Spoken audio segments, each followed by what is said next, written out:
Halo teman-teman ATLM Indonesia, kita berjumpa kembali membahas soal-soal ATLM, soal berbasis kompetensi di channel ATLM Indonesia. Bagian 31 dengan materi penyakit hepar dan infeksi virus hepatitis di biokimia klinik, yang mana linier untuk mahasiswa-mahasiswi D3, D4, S1 TLM atau di atasnya jenjang level S2. Juga untuk teman-teman yang bekerja di laboratorium. Oke, langsung saja kita bahas soal-soalnya sebagai berikut. Soal nomor 1. Perubahan biokimiawi yang terjadi pada kelainan atau kerusakan hepar adalah salah satunya gangguan paal sintesa hepar. Paal sintesa. Parameter yang cocok untuk menggambarkan gangguan ini adalah A. bilirubin serum, yang B. amoniak, yang C. AST dan ALT, kemudian yang D. gamma GT, yang E. serum albumin. Jadi jawabannya yang tepat adalah serum albumin. Karena albumin itu dibentuk oleh hepar. Protein yang dibentuk oleh hepar, sehingga apabila hepar mengalami gangguan atau kerusakan, maka sintesis albumin akan menurun.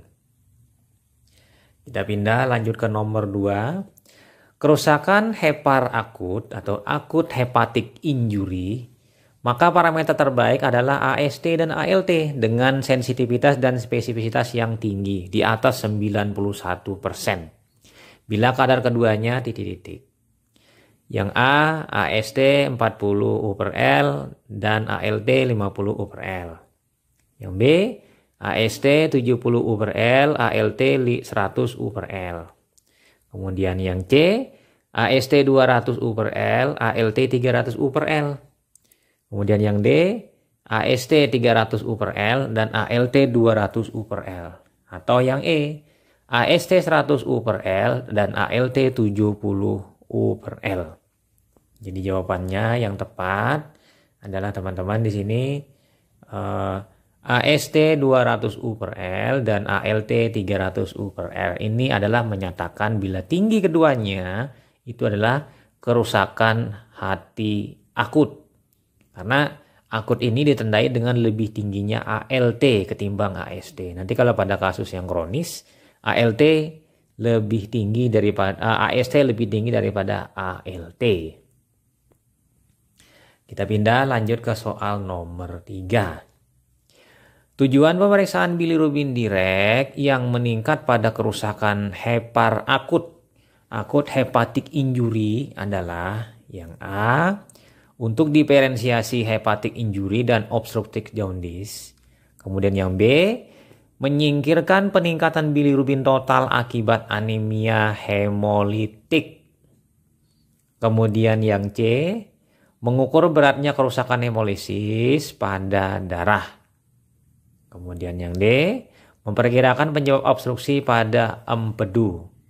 Atau yang E, mempermudah membedakan hepatitis virus dan hepatitis obat.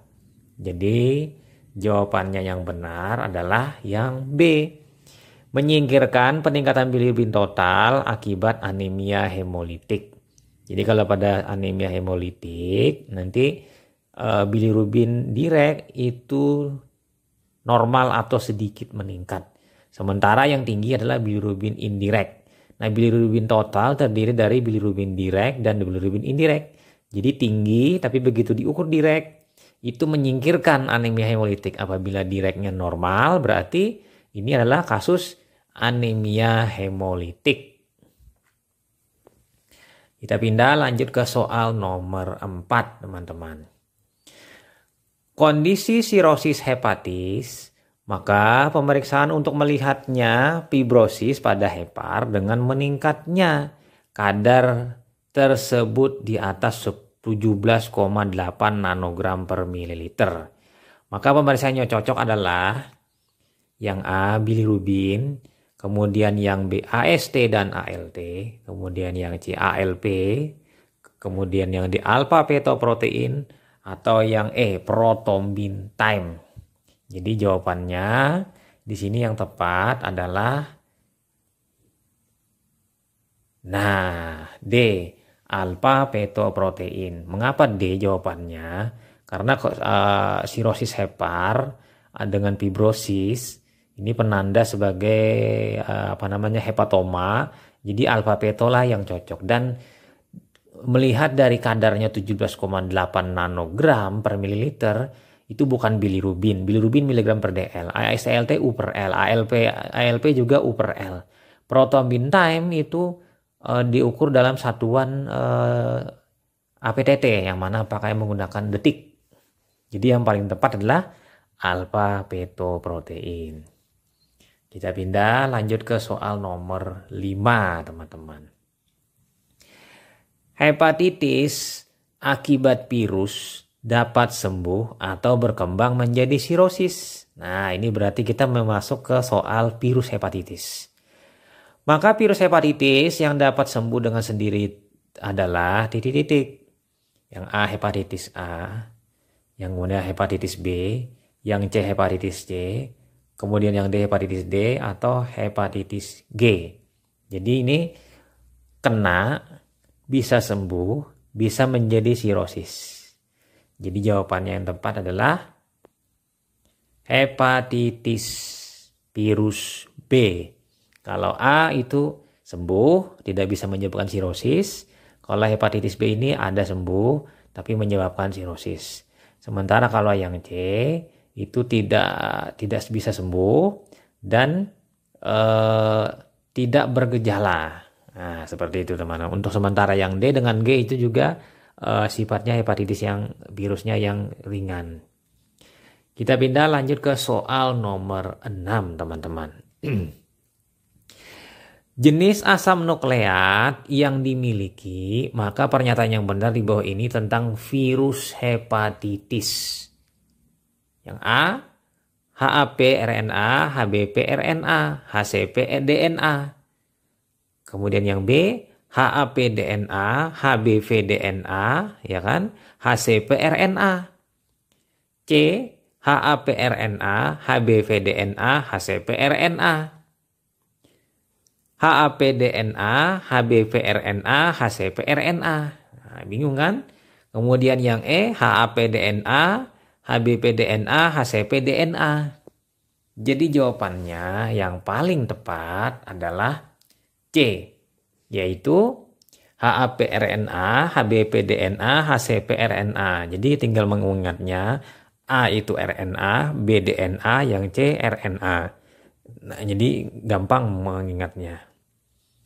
Kita pindah lanjut ke soal nomor 7. IgM anti HAV akan dapat dideteksi hingga titik-titik.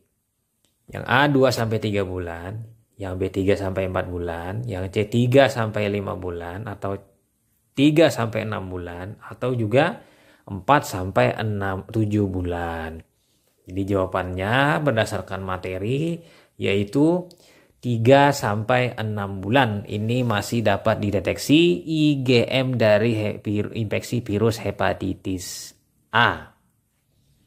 Nah, kita pindah lanjut ke soal nomor 8. Penanda serologi HBV, hepatitis virus B, ya kan? Dengan ciri muncul 2-12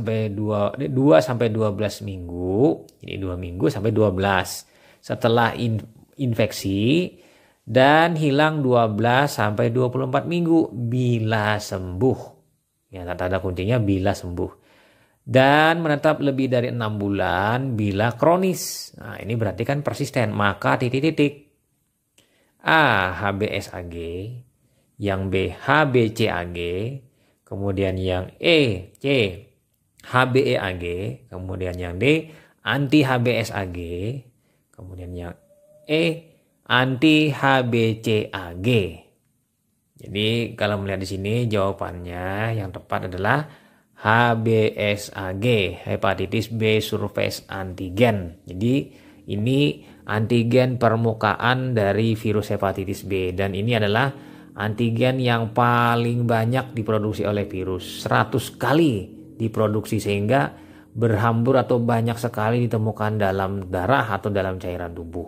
Nah, HBsAg ini akibatnya mudah dideteksi di dalam darah sebagai seromarker di laboratorium.